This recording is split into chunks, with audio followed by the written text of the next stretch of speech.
So if I was to say Bluebird Wanderlodge, would any of you guys know what the heck I'm actually trying to say? Now I'm sure a good handful of you know what the Bluebird Wanderlodge was. But for those of you who have absolutely no idea what I'm saying when I say Wanderlodge, let me go ahead and explain what it was. Now the only reason I bring this up is when I was at Walmart today, I happened to find a Wanderlodge just sitting in the parking lot. I had only seen probably one other one in real life, but this is the first time I actually got pictures and videos of it.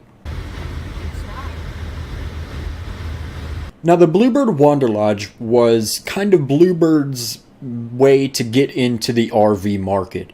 And it was actually pretty successful for a good while. It ran until 1963, until 2009, but you wouldn't really recognize it being a Bluebird unless it was on the most notable chassis called the Wanderlodge Forward Control, which was based off of the Bluebird All-American at the time. So the Wanderlodge series started in 1963 when Bluebird kind of saw an entrance to expand their market. RVs really became popular in the 50s and 60s, which is why Bluebird decided to enter in. So back when the Bluebird Wanderlodge was first introduced, there were actually 6 major bus manufacturers. So let me remind you of what they were. 3 of them still stand today.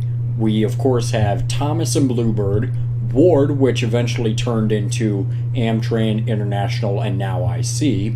We also have the 3 now defunct companies, which are Superior, which later turned into Midbus, Carpenter, and then Wayne. Now, at the time, Bluebird was not as popular as they are now, which is part of the reason why they wanted to expand their market by going into the RV business. Now, because Bluebird was a main school bus manufacturer and only manufactured RVs on the side, they were able to implement a few more things that other RVs at the time weren't able to. So of course they had better access to materials, and you would be able to bring it into more service dealers, considering that there were probably more Bluebird dealerships than there were any other RV manufacturer at the time. They were also a little bit more durable at the time, since school buses are extremely safe. The main feature is that since they were based off of actual school buses are meant to be kind of stop and go and meant to be put through wear and tear.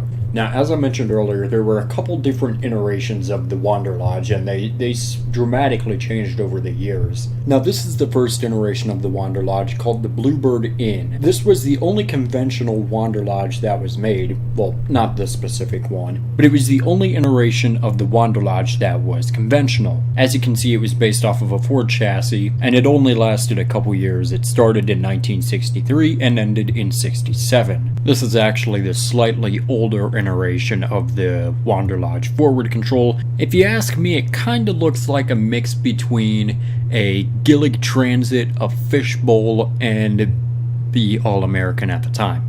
I actually kind of like it. Now, this is by far the most popular iteration of the Wanderlodge. This is what people really think of when you say Bluebird Wanderlodge. And, well, that's just because it was a great bus. Now, this lasted just over 20 years, starting in 68 and ending in 89. There were also some rear-engine versions of this. I'm not going to show those off. Now, this is the Bluebird Wanderlodge BMC. I don't really like it. It kind of looks like a 1990s Chevy Tahoe or Suburban. Just not really my thing. And now we come to the most recent version, the Wanderlodge M380, which is really updated, and here's why.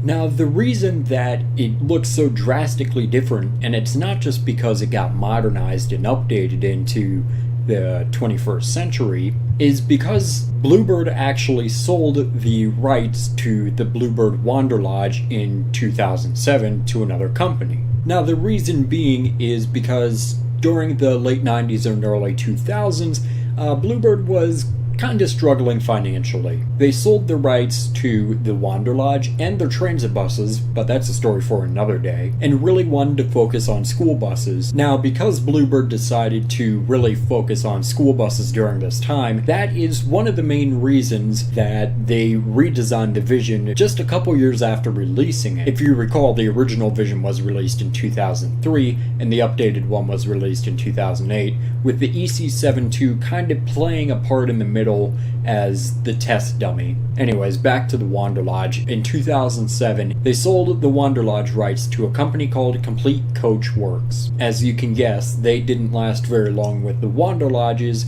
and they unfortunately died out. Now, as I was looking around, I actually found a really good tour of a Wanderlodge from the 80s that I'm going to link below. Wanderlodges are a huge thing, and a lot of people go crazy over them if you really look around. There's a handful of online forums, and there's pictures everywhere, and there's all sorts of crazy designs, and Bluebird really had a good vehicle on their hands. Now, if you were to ask me how I think it would hold up today, I think Bluebird might actually have a decent shot at reviving it. And I know they're not going to anytime soon, if at all ever, considering they sold the rights to someone else. But having a company as big as Bluebird try and branch out into something else, such as the RV world, I think that it's going to be a very bumpy start, but I think that it would also be interesting to see how they go down that road, if you will.